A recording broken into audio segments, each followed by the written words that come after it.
السلام علیکم ورحمۃ اللہ وبرکاتہ۔ الحمد للہ رب العالمین، والصلاة والسلام علی سید المرسلین وعلی آلہ واصحابہ طیبین الطاہرین، اما بعد فاعوذ باللہ من الشیطان الرجیم، بسم اللہ الرحمن الرحیم۔ لقد من اللہ علی المؤمنین اذ بعث فیہم رسولا، صدق اللہ المولانا العظیم، وصدق رسولہ النبی الکریم الامین، ونحن علی ذلک لمن الشاہدین والشاکرین والحمد للہ رب العالمین۔ الصلاۃ والسلام علیک یا رسول اللہ، الصلاۃ والسلام علیک یا حبیب اللہ، وعلی آلک واصحابک یا نور اللہ، صلی اللہ تعالی علیہ وسلم۔ میرے پیارے آقا صلی اللہ تعالی علیہ وسلم کے پیارے دیوانوں، مختصر طور پر سرکار کائنات صلی اللہ تعالی علیہ وسلم کے مقام و مرتبہ کے حوالے سے چند باتیں آپ کے سامنے پیش کروں کہ اللہ قرآن مجید میں ارشاد فرماتا ہے، لقد من اللہ علی المؤمنین اذ بعث فیہم رسولا، کہ اللہ رب العزت کا بہت بڑا احسان ہوا مومنوں پر کہ اللہ نے ان میں اپنا محبوب رسول بھیجا۔ تو اس آیت کریمہ سے یہ پتہ چلتا ہے کہ اللہ کا سب سے بڑا احسان اور اللہ کی سب سے بڑی نعمت ہم پر جو ہوئی ہے وہ سرکار کائنات مصطفیٰ جان رحمت صلی اللہ تعالی علیہ وسلم کا تشریف لانا ہے۔ آپ صلی اللہ تعالی علیہ وسلم سے ایک ایمان والے کو کیسی عقیدت ہونی چاہیے، اور ایک ایمان والے کے دل میں سرکار کائنات صلی اللہ تعالی علیہ وسلم کا کیا مقام اور مرتبہ ہونا چاہیے، اور ایک ایمان والے کے لیے اللہ کے رسول صلی اللہ تعالی وسلم کا ادب اس کے دل میں کس حد تک ہونا چاہیے، اس حوالے سے میں قرآن مجید کی روشنی میں چند باتیں آپ کے سامنے پیش کروں گا کہ ایمان والوں کو اللہ کے رسول صلی اللہ تعالی علیہ وسلم سے کیسی محبت ہونی چاہیے، اور ایک ایمان والا اللہ کے رسول صلی اللہ تعالی وسلم کا ادب کس حد تک کرے۔ اس حوالے سے قرآن مجید ہماری کیا رہنمائی فرماتا ہے، اور اللہ رب العزت کا منشا کیا ہے۔ اس کو جاننے سے پہلے آپ ایک بات کو یاد رکھیں کہ ایمان ٹوٹلی طور پر ادب مصطفیٰ کا نام ہے۔ اسی لیے سرکار اعلیٰ حضرت امام عشق و محبت سرکار امام محمد رضا محدث بریلوی علیہ الرحمہ نے ہمیں دو ہی بلکہ ایک ہی شعر کے اندر ہمیں اس بات کو بتا دیا کہ ایمان یہ نام ہے ادب مصطفیٰ کا۔ آپ فرماتے کہ انہیں جانا انہیں مانا، نہ رکھا غیر سے کام، للہ الحمد میں دنیا سے مسلمان گیا۔ تو ایک ایمان والے کو یہ جاننا ضروری ہے، اس کے دل و دماغ میں اس بات کا ہونا ضروری ہے کہ ایمان ٹوٹلی طور پر ادب مصطفیٰ کا نام ہے، کہ اعمال چاہے کتنے بھی بڑے کیوں نہ اس نے کیے ہو، اگر ادب مصطفیٰ دل میں نہیں ہے تو پھر وہ اعمال اس کے لیے نجات کے ذریعہ نہیں ہو سکتی۔ ہاں، عمل میں اگر کوتاہی بھی ہو جائے، لیکن اگر دل میں محبت رسول موجود ہے، تعظیم رسول موجود ہے،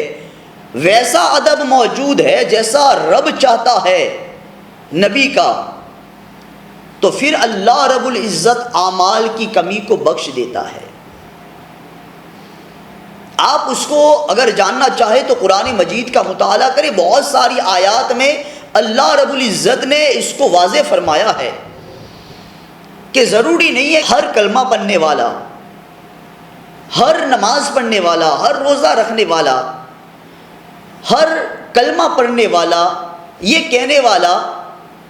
کہ میں اللہ کو بھی مانتا ہوں اور آخرت کے دین پر بھی ایمان رکھتا ہوں، ضروری نہیں ہے کہ وہ مومن ہو، ضروری نہیں ہے کہ اس کے ایمان کو اللہ نے قبول کیا ہو، کیونکہ آپ قرآن مجید کا مطالعہ کریں گے تو پتہ چلے گا کہ قرون اولیٰ میں اللہ کے رسول صلی اللہ علیہ وسلم کے زمانے میں بھی بہت سے لوگ ایسے تھے جو بظاہر کلمہ پڑھتے تھے، بظاہر نماز پڑھتے تھے، بظاہر اعمال اچھے کرتے تھے، لیکن پھر بھی اللہ رب العزت نے ان کے ایمان کو قبول نہیں کیا۔ جیسے سورہ بقرہ میں ہے دوسرا رکوع، اللہ فرماتا ہے وَمِنَ النَّاسِ مَن يَقُولُ آمَنَّا بِاللَّهِ وَبِالْيَوْمِ الْآخِرِ وَمَا هُم بِمُؤْمِنِينَ، کہ میرے محبوب یہ کچھ لوگ ہیں جو تمہارے پاس آتے ہیں اور کہتے ہیں کہ ہم ایمان لائے اللہ پر اور آخرت کے دین پر، لیکن وہ مومن ہے ہی نہیں۔ کیوں مومن نہیں ہے؟ کس وجہ سے اللہ رب العزت نے ان کے ایمان کو قبول نہیں کیا؟ اللہ اس کا ریزن قرآن میں بیان فرماتا ہے، فی قلوبہم مرض، کہ ان کے دلوں میں بیماری ہے۔ وہ بیماری کیا تھی؟ وہ بیماری یہ تھی کہ ان کے دل میں ویسا ادب موجود نہیں تھا مصطفیٰ جان رحمت صلی اللہ تعالی وسلم کا، جیسا رب تبارک و تعالی ادب کرانا چاہتا تھا۔ اس لیے انہیں تنبیہ کی گئی کہ ویسا ایمان اللہ کو مقبول نہیں ہے۔ اگر واقعی ایمان کی چاشنی چاہیے، اگر واقعی ایمان کی مٹھاس چاہیے، واقعی اگر ایمان کی لذت چاہیے تو رب تبارک و تعالی نے فرمایا قیل لہم آمنوا کما آمن الناس، کہ ان سے کہا جائے کہ ایمان ویسا لاؤ جیسے محبوب کے صحابہ ایمان رکھتے ہیں، ویسا ادب کرو جیسے محبوب کے صحابہ محبوب کا ادب کرتے ہیں، تو پھر تمہارا ایمان مقبول ہوگا، تو پھر تم ایمان میں پکے ہوگے، تو پھر تم ایمان کی مٹھاس محسوس کرو گے۔ صحابہ کرام کا ادب کیا تھا آپ پڑھیں، کس طریقے سے اللہ کے رسول صلی اللہ علیہ وسلم کا ادب کرتے ہیں۔ آقا کریم صلی اللہ علیہ وسلم وضو کرتے ہیں، پانی کا قطرہ زمین پر نہیں گرنے دیتے۔ آپ صلی اللہ تعالی وسلم تھوک مبارک ڈالتے ہیں، صحابہ اپنے ہاتھوں پہ لے لیتے ہیں۔ آپ صلی اللہ علیہ وسلم بیٹھے ہیں، صحابہ ان کی پاس بیٹھتے ہیں تو آواز بلند نہیں کرتے۔ اللہ اکبر، یہی ایمان کی جڑ ہے، یہی اصل ایمان ہے، ادب مصطفیٰ۔ اور کئی مقامات پر اللہ رب العزت نے ایسے لوگوں کو مسلمانوں کی سب سے نکالا ہے، جن کو لوگ مسلمان سمجھتے تھے، ایمان والا سمجھتے تھے، اللہ رب العزت نے کئی مقامات پر امتحان لے کر کے ایسے لوگوں کو ظاہر کیا ہے کہ ان کے اعمال تو مسلمان جیسے ہیں، مسلمانوں جیسے ہیں، لیکن یہ صرف ظاہر ہے، باطن ان کا بہت گندا ہے، باطن ان کا بہت بڑا گندا ہے، باطن میں وہ بے ادب ہے، گستاخ رسول ہے۔ آپ ملاحظہ کریں، اس لیے ایمان کی اگر لذت چاہیے، ویسا ایمان لانا ہے جیسے محبوب کے صحابہ ایمان رکھتے ہیں۔ اگر ویسا ایمان چاہیے جو ایمان اللہ کو مقبول ہے، تو پھر اللہ کے رسول صلی اللہ علیہ وسلم کا ادب ویسا کرنا ہوگا،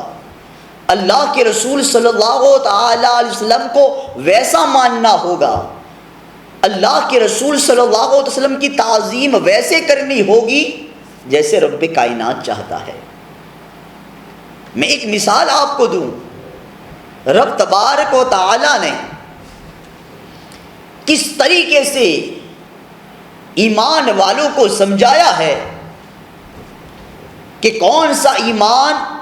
مقبول ہے اور کون سا مومن اللہ کا محبوب ہے،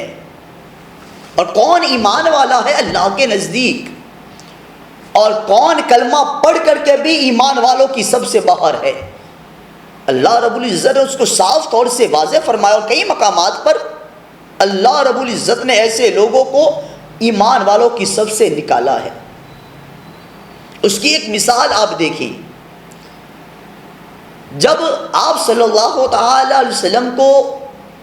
قبلہ بدلنے کا حکم عطا فرمایا گیا، اور قرآن مجید میں اس کا واضح بیان ہے کہ اللہ کے رسول صلی اللہ تعالی علیہ وسلم کی خواہش تھی کہ آپ صلی اللہ تعالی علیہ وسلم اور آپ کی امت کا قبلہ مسجد حرام کو بنا دیا جائے۔ اس لیے آپ صلی اللہ تعالی وسلم بار بار حالت نماز میں بھی آسمان کی طرف دیکھتے تھے کہ کبھی اللہ رب العزت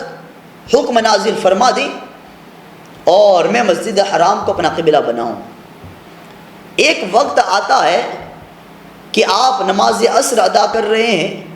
اور مسجد اقصیٰ کی طرف منہ کر کے نماز ادا کرتے ہیں۔ ابھی 2 رکعت نماز ادا کی تھی کہ اللہ کا حکم نازل ہوتا ہے، وحی نازل ہوتی ہے، اور اللہ رب العزت نے اسی نماز میں آپ کو کہا کہ محبوب ہم نے جان لیا ہے آپ اپنا چہرہ آسمان کی طرف اٹھاتے ہیں، محبوب ہم آپ کو حکم دیتے ہیں کہ اس کو اپنا قبلہ بناؤ جس میں آپ کی رضا ہے، جس کو آپ قبلہ بنانا چاہتے ہیں، اسی وقت مسجد حرام کی طرف آپ اپنا رخ پھیر لیں۔ تو آپ دیکھیں، آپ صلی اللہ تعالی علیہ وسلم نے مسجد حرام کو اپنا قبلہ بنایا نماز کی حالت میں۔ آپ صلی اللہ علیہ وسلم 2 رکعت نماز ادا کر چکے ہیں، اور 2 رکعت نماز ابھی باقی ہیں، اور دوران نماز یہ حکم آتا ہے، اللہ رب العزت دوران نماز یہ حکم نازل فرماتا ہے کہ آپ اب مسجد اقصیٰ کے بجائے مسجد حرام کو اپنا قبلہ بنائیں۔ تو آپ صلی اللہ تعالی وسلم نماز کے ختم ہونے کا انتظار نہیں کرتی، بلکہ دوران نماز ہی، اور یہ جو معاملہ ہے یہ تو وحی کے ذریعہ ہوا ہے۔ صحابہ کرام پیچھے کھڑے ہیں، اللہ کے رسول صلی اللہ علیہ وسلم کے ساتھ معاملہ کیا پیش آیا وہ صحابہ نہیں جانتے۔ وحی نازل ہوئی، اللہ کے رسول صلی اللہ علیہ وسلم نے اپنا رخ بدل دیا، لیکن رخ کیسے بدلا ہوگا؟ علماء کرام فرماتے ہیں کہ مسجد اقصیٰ مشرق کی طرف ہے اور مسجد حرام مغرب کی طرف ہے، تو آپ ذرا اس کیفیت کو اپنے ذہن میں لائیں کہ یہ تحویل قبلہ جو ہوا ہے وہ کس طریقے سے ہوا ہے، یہ جو قبلہ شریف کو بدلا گیا ہے وہ کیسے بدلا ہوگا۔ آپ صلی اللہ علیہ وسلم تو پہلے مسجد اقصیٰ کی طرف منہ کر کے نماز ادا کرا رہے ہیں، عصر کی نماز پڑھ رہے ہیں، پڑھا رہے ہیں، پیچھے مقتدی کھڑے ہیں، صحابہ کرام موجود ہیں، تو ایسا تو نہیں ہوگا کہ اپنی ہی جگہ پہ گھوم گئے، کیونکہ اگر اپنی جگہ پہ گھومتے تو پھر صحابہ کرام اور آپ صلی اللہ علیہ وسلم کا چہرہ آمنے سامنے ہوتا، اور اس طریقے سے تو نماز ادا نہیں کی جا سکتی جماعت کے ساتھ۔ تو پھر اللہ کے رسول صلی اللہ علیہ وسلم نے اپنی وہ جگہ چھوڑی اور صفوں کو چیرتے ہوئے مغرب کی طرف آئے، آخر میں آئے، اور سارے صحابہ نے بھی اپنی اپنی جگہ کو چھوڑا، کیونکہ آخری صف میں عورتیں تھیں۔ یہ وہ زمانہ تھا کہ عورتیں بھی جماعت کے ساتھ نماز پڑھتی تھیں۔ اللہ اکبر۔ تو عورتوں نے بھی اپنی جگہ بدلی اور پیچھے چلی گئی، صحابہ کرام پھر آگے آ گئے۔ یہ سارا معاملہ ہوا اور نماز کی حالت میں ہو رہا، اور 2 رکعت مسجد اقصیٰ کی طرف ادا کی تھی، اب 2 رکعت مسجد حرام کی طرف منہ کر کے ادا کی گئی۔ 4 رکعت مکمل ہوئی اور صحیح ہوئی۔ آج بھی وہ مسجد قبلتین موجود ہے جو اس بات کی شاہد ہے۔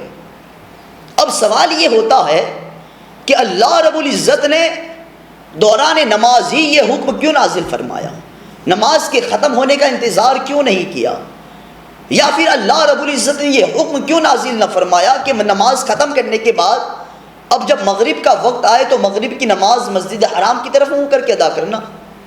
لیکن نہیں، دوران نماز ہی اللہ رب العزت نے یہ حکم نازل فرمایا، اور آپ صلی اللہ تعالی علیہ وسلم نے بھی نماز کے ختم ہونے کا انتظار نہیں کیا؟ آخر کیوں؟ نماز تو اللہ کی سب سے بڑی عام عبادت ہے۔ نماز میں اللہ رب العزت کی بارگاہ میں بندہ سر جھکاتا ہے۔ تو پھر یہاں پر ان لوگوں کو جواب ہے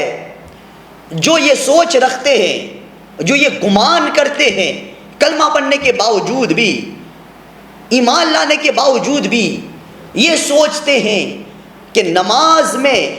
اگر نبی کا خیال آ جائے تو پھر نماز میں فرق آ جائے گا، نماز فاسد ہو جائے گی۔ اور نماز میں نبی کریم صلی اللہ علیہ وسلم کے خیال آنے کو گدھے سے بھی بدتر جانتے ہیں، مانتے ہیں۔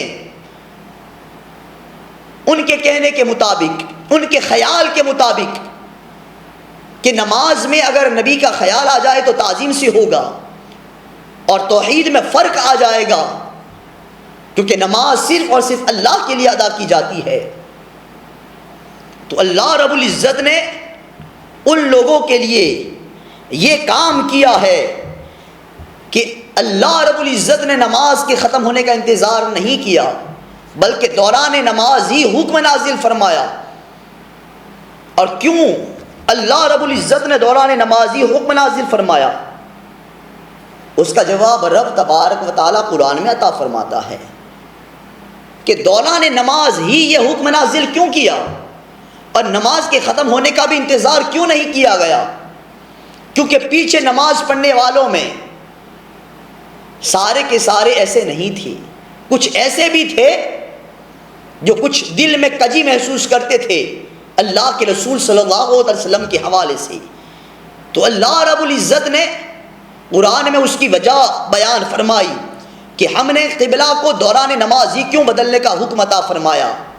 اللہ فرماتا ہے وَمَا جَعَلْنَا الْقِبْلَةَ الَّتِي كُنْتَ عَلَيْهَا، محبوب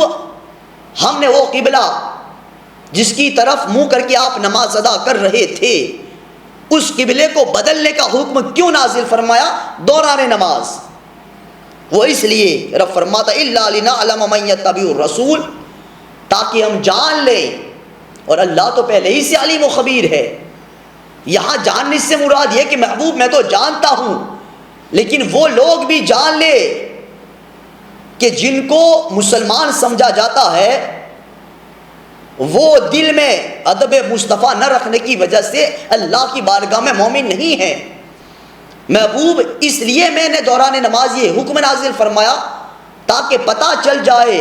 کہ کون آپ کے پیچھے چلتا ہے، کون آپ کی اتباع کرتا ہے، کون آپ کی پیروی کرتا ہے، کون آپ کے پیچھے پیچھے چلتا ہے۔ اس سے بات واضح ہوتی ہے